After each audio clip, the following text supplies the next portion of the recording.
예수님은 마지막 유월절에서 제자들에게 본인이 고난받으시는 목적, 이유에 대하여 명확하게 말씀하셨고 그 이후에 곧바로 감람산 겟세마네에 가셔서 하나님을 향해 간절하게 기도하신 이후 오늘 본문은 이제 본격적으로 실질적으로 그분의 고난이 시작되고 있다라는 것을 보여주고 있습니다. 그리고 그분의 고난의 시작, 실질적인 고난의 시작에는 그 원인이 우리에게 오늘 본문을 통하여서 무엇이 그분을 고난 가운데로 그분을 아프게 하고 있는지를 그 원인에 대하여 우리에게 보여주고 있습니다. 우리는 흔히 예수님의 몸을 찢었던 채찍이라든지 아니면 그분의 손과 발을 찔렀던 못이라든지 아니면 그분의 옆구리에 찔렸던 창이라든지 이것이 그분의 고난의 시작이라고 생각하고 실질적인 도구였다라고 생각을 합니다. 그러나 오늘 본문 말씀은 그분이 고난 받으실 때 그것보다 훨씬 더 그분을 아프게 했고 그것보다 훨씬 그분을 아프게 시작하였던 그러니까 고난의 이유가 등장하고 있습니다. 그것은 무엇입니까? 채찍이나 못이나 창이 아닌 바로 그가 사랑했던 베드로의 배신이었습니다. 우리는 주님이 가장 아프게 그분을 고난스럽게 고통스럽게 했던 것이 우리 자신일 수 있다라는 것을 그리고 가장 사랑한 베드로였다라는 것을 오늘 본문 말씀을 통하여 확인해야 되고 그러면 그는 왜 그렇게 주님을 아프게 했는지 왜 그렇게 주님께 고통스러운 목과 같은 존재가 되었는지 왜 그가 넘어졌는지를 살펴보려고 합니다. 실패한 베드로죠. 실패한 베드로. 왜 그가 넘어졌는지 우리는 그것을 보려고 합니다. 그 첫 번째는요. 이 부분의 실패입니다. 믿음의 실패. 그가 실패했던 이유 첫 번째는 바로 믿음의 실패입니다. 우리가 살펴보았던 22장에 보면 예수님께서 그에게 이렇게 말씀하셨습니다. 31절을 한번 읽어볼까요? 읽습니다. 시작. 시몬아 시몬아 보라 사탄이 너희를 밀가부르듯 하려고 요구하였으나 지금 베드로는 아주 위험한 상황 가운데 있습니다. 예수님도 십자가를 지기 전이었고 그들은 아주 위험한 상황 가운데 시험을 받게 되는 그리고 그들이 넘어지기 일보 직전에 서 있었습니다.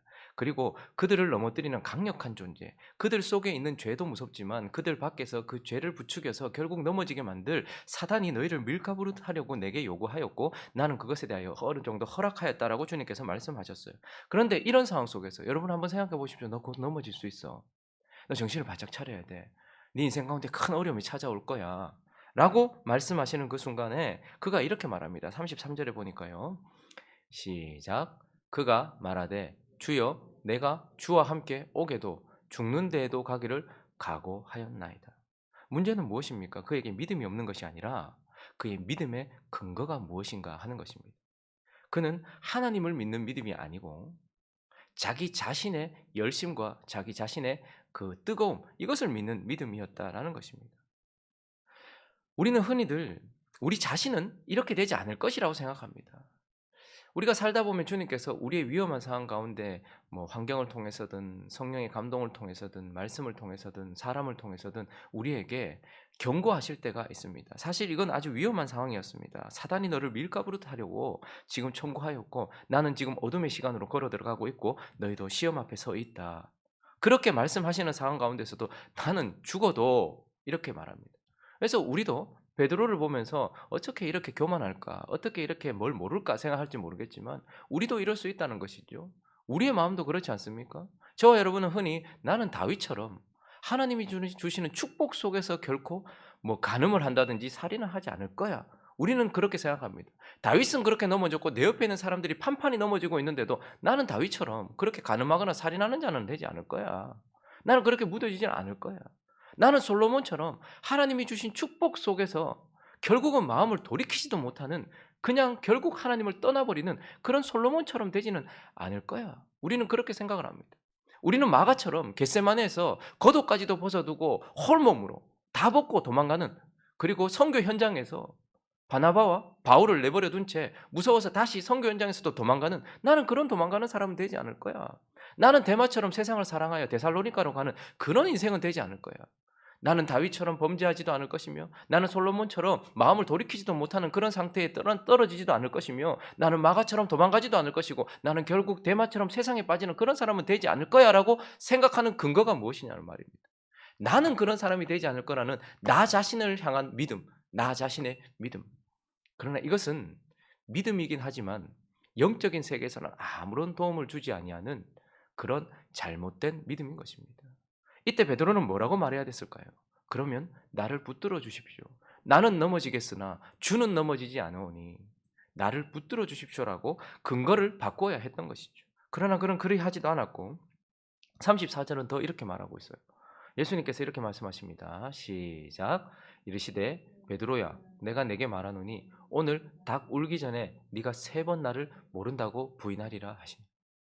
오늘 닭 울기 전, 오늘이라는 시간이 완전히 지나가기도 전에 곧 닭이 3번 울기 전에 네가 나를 3번이나 닭이 울기 전에 네가 3번이나 나를 모른다고 부인하리라. 이렇게 심각한 말씀을 하셨는데 34절 이후에는 베드로의 말이 등장하지 않아요.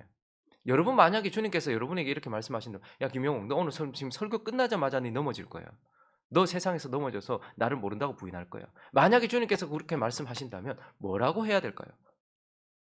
주여 정말 그런 일이 일어난단 말입니까? 그러면 절대 그렇게 되지 않도록 해 주십시오.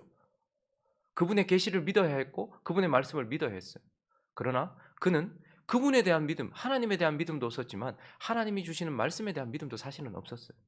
우리는 하나님이 주시는 축복의 말씀도 믿어야 되겠지만 나를 향해 주시는 경고의 말씀이라든지 나 자신의 현 주소에 대해 말씀하시는 그것 또한 믿어야 했단 말입니다. 그러나 베드로는 이 믿음에서 벌써 실패했어요. 우리는 베드로가 한순간 당황하여서 주님을 부인했다고 생각합니다. 그러나 주님을 아프게 하는 지금 베드로의 모습을 보면 그는 과정 속에서 계속해서 넘어지고 있는 것을 주님께서 보여주고 있어요. 한순간 확 넘어진 것이 아니라 계속해서 실패하던 그 실패가 연속되어서 결국 그 순간에 완전히 와르르 무너진 것이란 말입니다. 그의 실패의 첫 번째에는 바로 믿음의 실패가 있었던 것입니다. 나를 믿느냐, 주님을 믿느냐, 내 생각을 믿느냐, 주의 말씀을 믿느냐, 여기에서 벌써 그는 실패했던 것을 보게 됩니다. 자, 그리고 이어지는 그의 실패. 두 번째는 무엇입니까? 바로 우리가 잘 아는 것처럼 기도의 실패입니다. 46절을 한번 읽어볼까요? 46절 읽어보겠습니다. 시작. 이르시되 어찌하여 자느냐 시험에 들지 않게 일어나 기도하라 하시니라. 주님께서는 분명히 그들에게 해야 할 일에 대하여 말씀하셨습니다. 기도하라라고 말씀하셨습니다. 왜 기도하지 않을까요? 믿음에 실패한 자는 결코 기도하지 않습니다.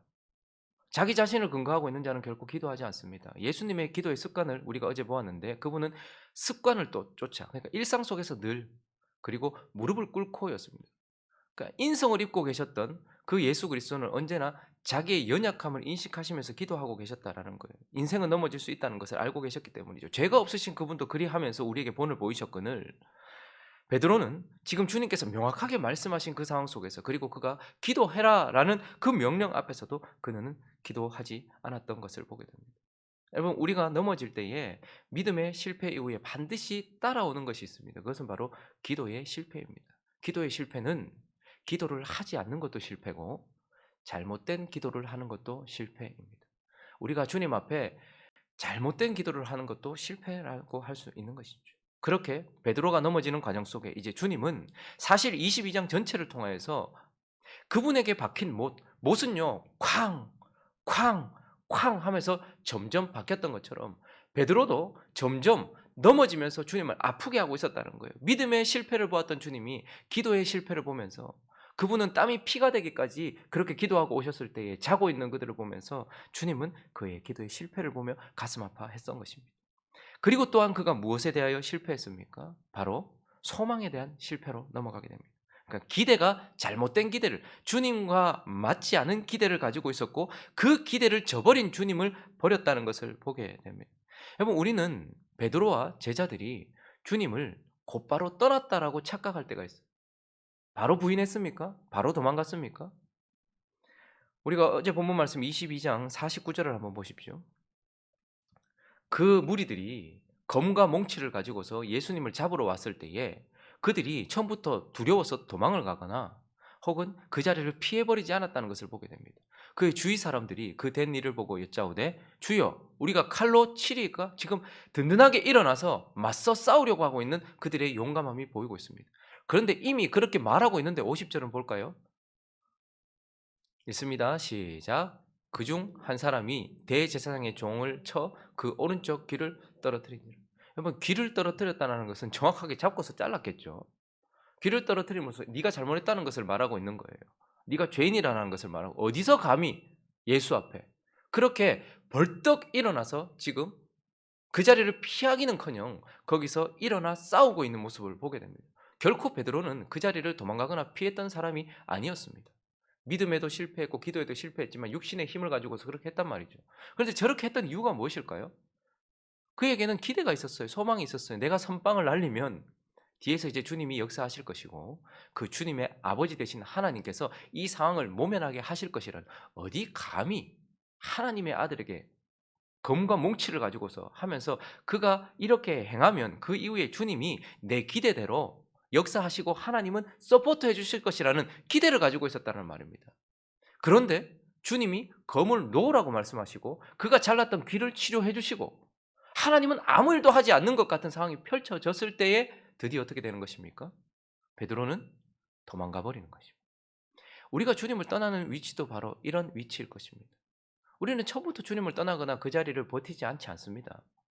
주님 앞에 그 자리를 버티고 있어요.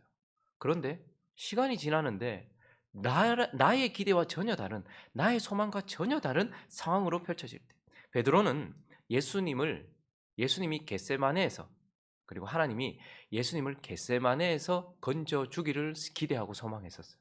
그러나 하나님은요, 그를 무덤까지 데리고 가시기를 원하셨고 무덤에서 건져내시려고 하신 것입니다. 그러니 겟세마네에서 건져내려고 했던 그의 기대에 어긋나게 하나님은 그를 무덤까지 내려가게 하셨으니까 그 순간 그는 그 기대에, 그 소망에 부응하지 않는 하나님을 떠나버리고 소망에 대한 실패 때문에 그는 완전히 떠나버린 것을 보게 됩니다. 자, 그러나 오늘 그가 넘어진 진짜 요인, 그것은 바로 사랑의 실패라는 것을 보게 되죠. 54절을 한번 읽어볼까요? 54절, 오늘 본문 말씀이죠. 54절 있습니다. 시작. 예수를 잡아 끌고 대제사장의 집으로 들어갈새 베드로가 멀찍이 따라가니라. 지금 베드로와 예수님의 거리가 확실하게 보이고 있죠. 여러분, 사랑은 무엇입니까? 믿음도 그렇지만 믿음은 연합, 사랑도 연합이에요. 믿음은 내가 바라는 것들을 딱 붙드는 손이라면 사랑은 그 사랑하는 것, 내가 바라는 것들과 딱 연합하는 거예요. 그래서 사랑은 언제나 옆에 있습니다. 함께 있습니다. 거리가 없어요. 사랑이란 그런 것입니다. 성부, 성자, 성령 하나님께서 서로 사랑하십니다. 그래서 그분은 하나이십니다. 자, 그렇게 예수님을 사랑했고 예수님이 사랑했던 베드로와 예수님의 위치는 언제나 함께 있었습니다. 그런데 드디어 베드로와 예수님의 거리가 멀찍이 떨어졌다라는 것을 보게 됩니다. 이것은 바로 베드로가 가지고 있는 예수님에 대한 사랑의 거리를 보여주고 있고, 이어지는 본문 말씀은 그 사랑이 점점 식어져 완전히 꺼져버렸다라는 것을 우리에게 보여줍니다. 55절을 보시면요, 하나님은 참 이런 배경을 주셔서 참 가슴 아픈 배경이죠.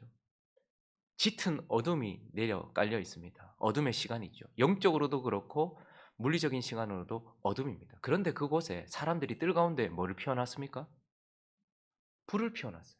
활활 타오르는, 우리를 비춰주는 불, 나를 따스하게 하는 불. 거기에는 제사장의 뜰에는 불이 활활 타오르고 있었습니다. 그리고 이 불뿐만 아니라 또 타오르고 있는 불이 있었습니다. 어떤 불입니까? 베드로를 향해 타오르고 계시는 예수 그리스도 자신이 사랑으로 활활 타오르고 계셨어요.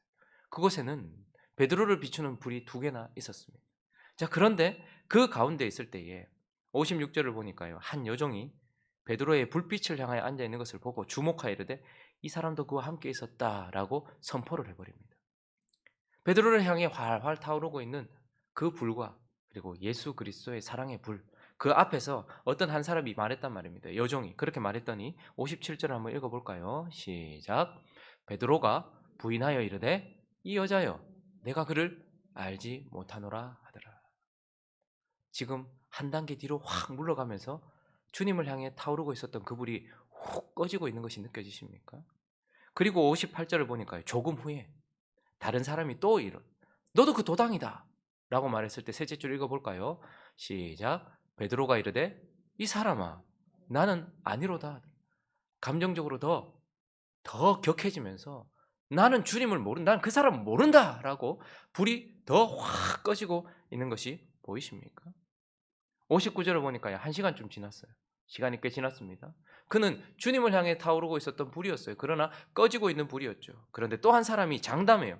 너 말소리를 들어보니까 우리처럼 이렇게 대구 사람들은 절대 사투리 때문에 이게 서울말 잘 못 쓰잖아요. 갈릴리 사람들의 특별한 억양이 있었을 것입니다. 그랬더니 너 갈릴리 사람 확실하다 라고 말했을 때 60절을 볼까요? 베드로가 이르되 이 사람아 나는 네가 하는 말을 알지 못하노. 다른 복음서에 보면 저주하여 부인했다라고 말하고 있어요. 지금 베드로가 주님을 향해 가지고 있었던 그 사랑이 점점 확 꺼진 것이 아니었어요. 점점 꺼지고 있다는 것을 보게 돼요. 세 번의 질문 속에서 점점 꺼지고 있는 것을 보게 되는 것입니다. 그는 멀찍이 떨어졌다. 우리는 흔히 위험한 상황이 되면 이 거리가 가장 안전하다고 생각을 해요. 그래서 대부분의 성도들이 보면 주님과의 거리가 멀찍이 떨어져 있어요. 근데 이게 가장 위험한 거리입니다. 내가 살기 위해서는 주님과 멀찍이, 그래서 괜찮다 싶으면 가까이 가고 아니면 떨어지는. 그러다 보면 결국 오늘 이 베드로의 모습처럼 우리도 그렇잖아요. 주님을 향한 사랑이 처음 예수를 믿고 그분이 주신 은혜를 깨닫고서 그분 옆에 있던 우리가 세상 속에 있다 보니 주님이라는 존재가 우리에게 세상 속에서 복을 주고 은혜를 주기보다는 영적인 은혜는 있지만 우리를 점점 힘들게 하더라는 것이 느껴졌을 때 우리도 모르는 사이에 예수님과 거리를 멀찍이 두고 있어요. 저와 여러분들의 기도를 보십시오. 저와 여러분들의 표정을 보십시오. 저와 여러분들의 영적인 마음 상태를 보십시오. 주님과 멀찍이 떨어져 있어요. 그래서 세상이 한 번만 훅 하고 치고 들어오면 주님을 부인하면서 우리의 사랑이 훅 꺼지는 것을 보게 되는 것입니다. 베드로는 한순간 당황하여 부인했던 것이 아니고 이미 믿음에서부터 실패하고 기도의 부재로 실패하였으며 잘못된 소망과 기대를 가지고서 실패하더니 결국 주님과 멀찍이 떨어져 있다가 사랑이 실패를 함으로써 결국 그는 예수를 부인하게 되었다라는 것을 보게 되고, 이것은 한순간 일어나는 찰나가 아니라 계속해서 이어지고 있었던 과정이었고, 못이 쾅쾅쾅 하고 박히는 것보다 더 예수님의 마음을 아프게 하는 요인이었다라는 것을 보게 됩니다. 하우링이 자꾸 생깁니다. 그러나 오늘 본문 말씀을 보면서 우리는 베드로가 이렇게 실패했지만 그의 인생이 실패로 끝나지 않은 것을 보게 돼요. 우리는 실패한 베드로를 보면서 왜 실패했는가를 보지만 또 한 가지 우리가 살펴야 될 것은 그가 회복된 베드로로 그의 인생을 마쳤다라는 것이죠. 자, 그러면 그가 왜 회복되었습니까? 어떻게 해서 그는 회복이 되었습니까? 오늘 말씀을 마치기 전에 우리는 그 과정도 살펴보려고 합니다. 하나님을 아프게 했던 그 과정을 우리가 살펴보았다면 이제 우리를 소망 가운데로 이끌어 가시는 주님께서 일하시고 있는 과정도 살펴볼 필요가 있겠죠. 먼저 주님은 그의 믿음을 잡아주셨습니다. 그의 믿음을 잡아주셨기 때문이었다라고 말하고 있습니다. 31절에 보시면 시몬아 시몬아 보라 사탄이 너희를 밀가부르듯 하려고 요구하였으나 32절에 있습니다. 시작. 그러나 내가 너를 위하여 내 믿음이 떨어지지 않기를 기도하였노니 너는 돌이킨 후에 내 형제를 굳게 하라. 여러분, 저와 여러분이 참으로 감사한 것은 사랑으로 구원을 받는 것이 아니고요, 저와 여러분이 소망으로 구원받는 것이 아니라 저와 여러분의 믿음으로 구원을 받습니다. 구원은 믿음에 달려 있습니다. 그래서 주님은 언제나 우리가 사랑이 식어지는 한이 있더라도, 잘못된 소망 가운데서 주님을 떠나는 한이 있더라도 우리의 믿음은 붙들어 주십니다. 지금도 살아 역사하시면서 그분은 우리의 대제사장이 되셔서 우리의 믿음이 떨어지지 않도록, 우리가 오늘 찬양했던 것처럼 주 널 위해 비네, 주 널 위해 비네, 주 널 위해 비네, 항상 비시네. 어떻게 해요? 우리가 사랑은 잃어버릴지언정 그러나 믿음은 결코 떨어지지 않도록, 구원에서 떨어지지 않도록 그분이 우리의 믿음을 붙들어주고 계십니다. 베드로는 믿음에 실패했지만 주님은 그의 믿음을 붙들어주고 계시고, 베드로는 기도에 실패했지만 주님은 우리를 위한 기도에 실패하지 않으시고 끝까지 우리의 믿음을 잡아주시기 때문에 베드로가 회복이 되는 것을 보게 됩니다. 그리고요, 요한복음 21장을 보시면 18절을 보시면요, 두 번째는 소망을 보여주심으로써 그분이 우리를 완전히 회복시켜 주신다라는 것을 보게 되거든요. 우리의 큰 어려움 중에 하나는 잘못된 기대를 계속 가지고 있다는 거예요.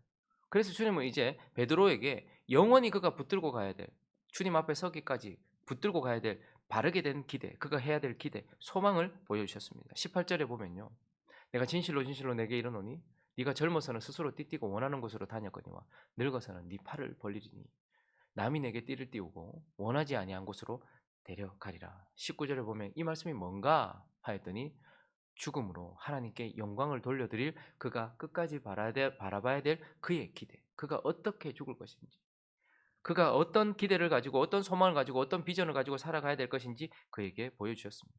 이 소망은 하나님께서 기뻐하시는 하나님께 영광을 돌려드리는 소망이요, 하나님께서 말씀하신 주의 말씀에 근거한 소망이었습니다. 그래서 예수 그리스도는 그의 믿음을 잡아주셨고 그가 잘못된 소망을 가지지 않도록 그에게 소망을 잡아주셨던 것이죠. 보여주셨던 것입니다. 그리고 마지막으로 그를 어떻게 회복시키십니까? 가장 중요한 것이 이것입니다. 바로 사랑을 회복시키시는 거예요. 여러분, 오늘 본문 말씀에 우리를 참 아프게 하는 주님의 모습이 있는데 60절을 한번 볼까요? 60절을 한번 보시면요, 우리가 점차 나중에 저주하면서 주님을, 아마 그는 소리를 높이면서 이 사람이 무슨 소리를 하는 거냐고, 나는 그 인간을 모른다고 그렇게 저주하면서 예수를 부인했던 그 순간에 60절을 읽어보겠습니다. 60절 61절 시작. 베드로가 이르되 이 사람아 나는 네가 하는 말을 알지 못하노라 하고 아직 말하고 있을 때에 닭이 곧 울더라. 주께서 돌이켜 베드로를 보시니. 자, 여기까지. 그러면 지금 주님이 끌려가셔서 지금 조롱받으시고 고통받으시고 그런 상황 가운데서도 주님이 지금 마치 아이가 어미를 찾듯, 아니 어미가 아이를 찾듯, 그렇게 그 가운데서 주님이 뭐 하고 계시는 거예요? 그 혼잡스럽고 그 혼란스러운 상황 속에서도 돌아보시면서 베드로와 눈을 맞추고 계시는 것을 보게 됩니다. 하나님이 진노하셨을 때 나타나는 표현은 무엇이냐면 얼굴을 돌리시는 거예요. 우리를 보지 않는 거예요. 그런데 오늘 베드로는 부인했음에도 불구하고 주님이 얼굴을 돌이켜서 꽁꽁 묵혀있는 채로 베드로를 바라보시면서 차라리 주님이 눈을 흘기시든지 아니면 등을 돌리셨으면 베드로는 마음이라도 편했을 거예요. 그런데 그 순간에 예수님이 베드로를 바라보시면서 베드로는 주님을 향해 꺼졌지만 베드로를 향한 주님의 사랑은 여전히 활활 타오르고 있다는 것을 확인시켜 주는 거예요. 그래서 그것을 보고 말씀이 생각나서 밖에 나가서 심히 통곡했다라고 하고 있습니다. 그렇지만 베드로가 여기서 바로 회복되었습니까? 결국 베드로는 옛 모습으로 돌아가 버렸어요. 갈릴리로 돌아가 버렸고요. 그리고 옛 자아로 돌아가 버렸습니다. 내가 뭐라고? 다시 나는 어부가 될란다라고 돌아가 버렸어요. 우리에게 있어서 주님이 꺼져버린, 베드로가 잃어버렸던 것은 믿음은 아니었어요. 왜냐하면 주님께서 그 믿음을 붙잡아 주셨기 때문에. 근데 베드로는 완전히 무엇을 잃어버렸습니까? 하나님을 향한 사랑, 그것을 완전히 잃어버렸던 겁니다. 불이 꺼져버렸던 것이죠. 그때에 요한복음 21장 7절을 보시면요, 그와 비슷한 상황인데 예수님이 죽으시던 그 밤, 베드로가 부인하던 그때는 밤이었어요. 그런데 지금 비슷한 상황인데 어둡긴 한데 이때는 새벽녘이었습니다. 예수께서 베드로를 찾아가십니다. 꺼져버리고 식어버린 그 베드로를 찾아가세요. 그리고 제자들이 드디어 그 새벽녘에 예수께서 자기 근처에 있다는 것을 보게 되었어요. 그리고 9절을 한번 보십시오. 그 밤과 비슷한 상황을 주님께서 펼쳐내시는데 육지에 올라보니 뭐가 있습니까? 불이 또 타오르고 있어요. 불이 활활 타오르고 있어요. 숯불을 거기에 지펴놓고 계세요. 그리고 15절을 한번 볼까요? 우리가 잘 아는 것처럼 조반을 먹고 예수께서 시몬 베드로에게 이르세요. 요한의 아들 시몬아, 네가 이 사람들보다 나를 더 믿느냐 물으시지 않고 소망하느냐 물으시지 않고 사랑하느냐라고 물으셨어요. 마치 한 사람이 그에게 물었을 때 불이 꺼지듯 그렇게 꺼져버린 그 베드로의 불을 다시 지피듯이 먼저 네 나 사랑하니? 라고 다시 물으셨어요. 베드로가 상당히 좀 당황스러웠을 겁니다. 꺼져버린 그의 마음, 떠나버린 그의 모습. 그런데 가만히 생각해 보니까 내가 주님 떠난 것도 사실이지만 주님 사랑하는 것도 사실 사실이거든요. 그때 자기 속에서 예, 내가 주님 사랑하는지 주님 아십니다. 라고 그의 불이, 그의 사랑의 불이 살짝 타오르고 있는 것을 보게 됩니다. 그리고 주님이 또다시 물으시죠. 두 번째 물으십니다. 16절에 보니까 요한의 아들 시몬아, 네가 나를 사랑하느냐? 그때 그가 또 말합니다. 주님께서 내가 주님 사랑하는지 아십니다. 마치 사단이 확 하고 꺼버렸던 그 불을 주님께서 지금 싹 지피시면서 후 하고 그 불씨를 살려내고 있는 것을 보게 되는 것이죠. 그리고 세 번째 또 물으시죠. 17절에 보니까 요한의 아들 시몬아 네가 나를 사랑하느냐.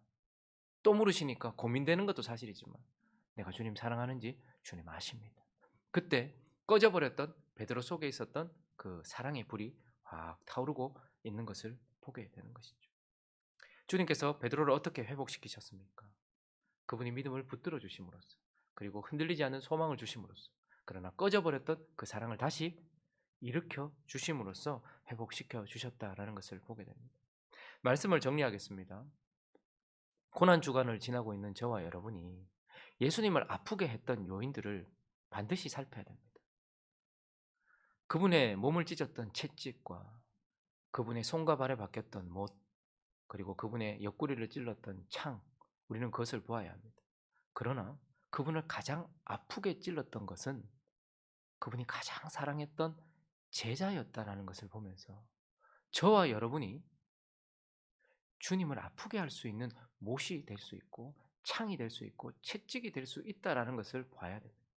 우리가 그분을 아프게 해도 그분은 결코 우리를 버리지 않고 다시 회복시켜 주실 것이니 우리는 감사해야 되겠죠. 그러나 오늘 이 베드로가 넘어지는 이 과정을 보면서 그가 부인하는 이 과정을 보면서 우리는 지금 주님의 박힌 못을 빼고 있는지 아니면 그분의 마음에 또다시 못을 받고 있는지 우리 자신을 살필 필요가 있습니다. 나는 바르게 된 믿음을 가지고 있습니까? 나는 그분 앞에 바르게 된 기도를 올려드리고 있습니까? 나는 그분과 맞는 소망을 가지고 있습니까? 나는 그분을 향해 활활 타오르고 있는 사랑인 것입니까? 오늘 우리가 우리 자신을 다시 한번 살피면서 주님의 고통, 거기에 동참하는 것 참 중요해요.